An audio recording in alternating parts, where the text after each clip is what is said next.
Hey folks, welcome back to Tasty Tech. Vu here, and today we're going to be making one of my favorite dishes, pad thai.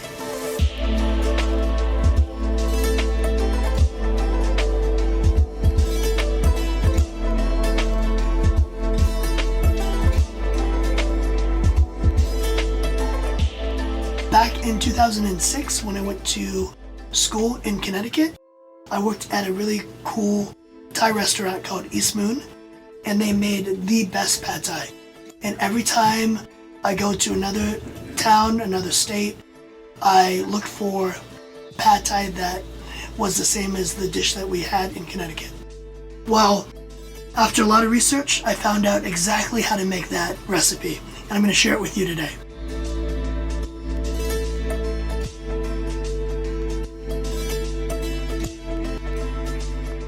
So the secret is sourcing everything from Thailand. So I have this Thai Sriracha, and it's different than the Hui Fung Food Sriracha, which is a lot spicier. This one is got that heat, but it also has a sweetness to it that really mellows out that pad thai. You want to do this tamarind concentrate. It's better than a paste. It is more liquidy, and it's more concentrated. So you have that nice, rich tamarind flavor that'll balance out that heat. And then this fish sauce, this is from Vietnam. It is one of the best fish sauces that you can get. All right, so with that, I also got a palm sugar puck. Some people use brown sugar. You can substitute brown sugar in if you want, but I like to do what they traditionally do in Thailand. If you heat it up in the microwave and then chop it up, you get this. And you want to break it down to make it into your sauce. So let's review. To make the pad thai sauce, simple ingredients. We have our Thai Sriracha, we have our concentrated tamarind juice, and we have our Vietnamese fish sauce with a Thai palm puck, and then fresh limes. So let's go ahead and make the sauce. Most pad thai is served on a wok over an open flame. So that's why I got this nifty travel burner. Most people use it camping, but I'm going to use it today in the house to show you with what traditional heat looks like. So we're going to start this. Heat up the pan first. You want the pan to be hot before you put your ingredients in. Not too long. We're thinking 30 seconds to 60 seconds.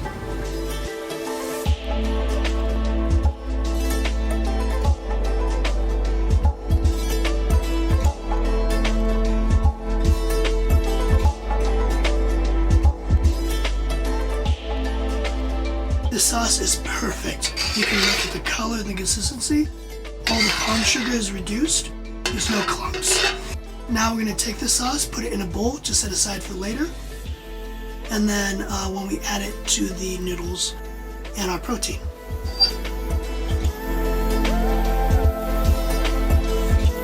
Now that we did the sauce, we're going to work on the noodles, getting that ready and set aside. So I ordered this off Amazon.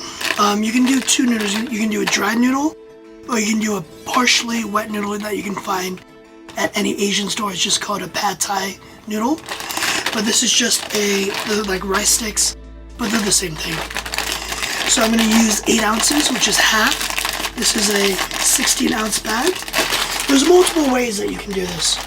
This is cold water, and I put 8 ounces of noodles in this for about 2 hours, and I let it just sit in my fridge.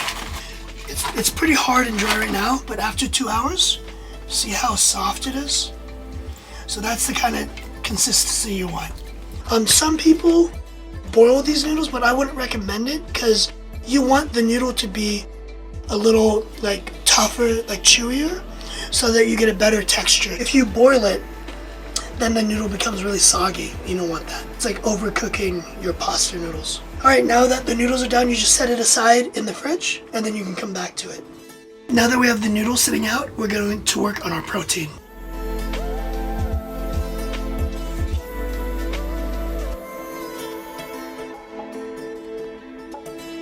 So I tend to get fermented tofu which is a tougher tofu. This is just an extra firm tofu. The benefit of a fermented tofu is that it's not soft, it's very hard. This tofu, even though it says very firm, it's still really soft. So then, I'm only going to use about half. You only need about 4 ounces. You can cut it exactly however you like your tofu. So now that we have our tofu, we're going to do our tofu and our shrimp.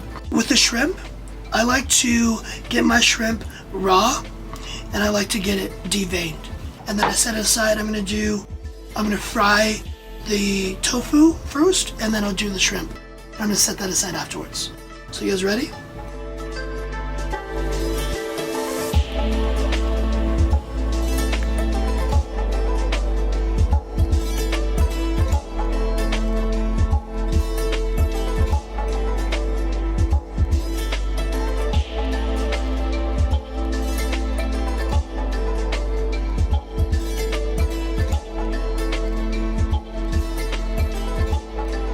Alright, now that we have the proteins done, we're going to do the aromatics.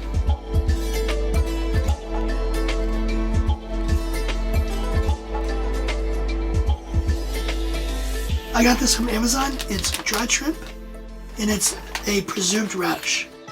This is what's going to give them a nice salty flavor and a nice savory sour flavor from the radish. Heat up the pan for a little bit, and then I'm going to add my aromatics.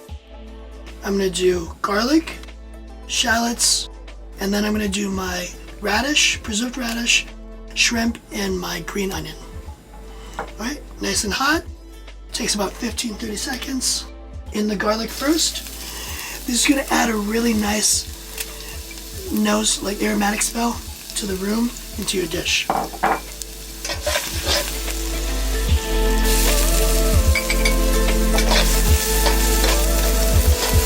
I like to cook it for 15 to 30 seconds before I add in the shrimp and the green onions and the preserved radish. Alright, now that we have the aromatics done, so the scallions, the green onions, the garlic, the preserved radish, and the shrimp, nice and toasted to get that nice smell, we're going to separate it to the side, pour it off to the side, and now we're going to cook our eggs.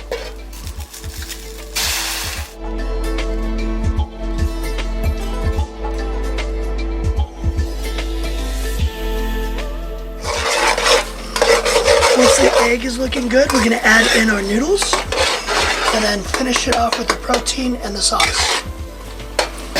We're looking at around 2 minutes to cook the egg. Now that we have our egg, our aromatics, we want to do the noodles that we set aside for 2 hours. You want to take it out, let it drip, all that water drip. You can have a little bit of water, it'll just be steaming, help steam cook the rest of your dishes. Put it in, that sauce that we made before. Now we're going to add the rest of that to your dish. Mix it all up with your protein. Your shrimp, your tofu, scallions with the green onion, and then we're going to mix all of the spices, all of the ingredients together. You want to finish cooking the noodles. We're sauteing the noodles. You turn your burner up all the way.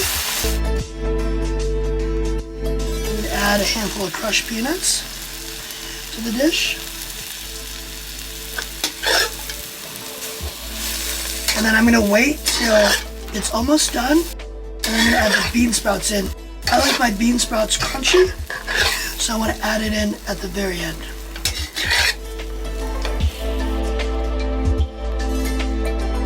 Alright, now that it's almost done, you want to add in your bean sprouts, about 4 ounces.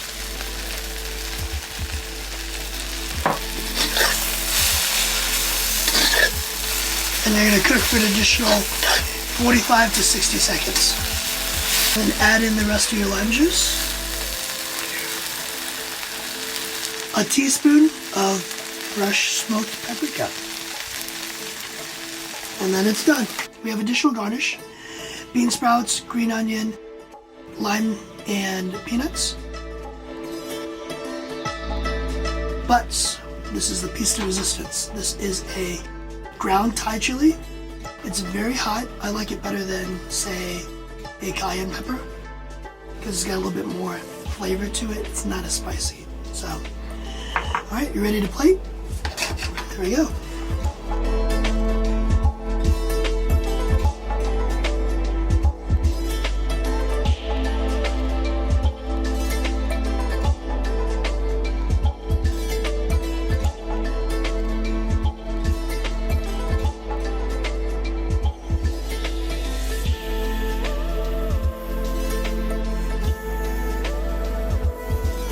And that was our pad thai recipe. I hope you all enjoyed watching it as much as I enjoyed making it with you. Please leave a comment below and let me know how yours turned out. If you like our content, please subscribe and give it a like. I'll see you all next week.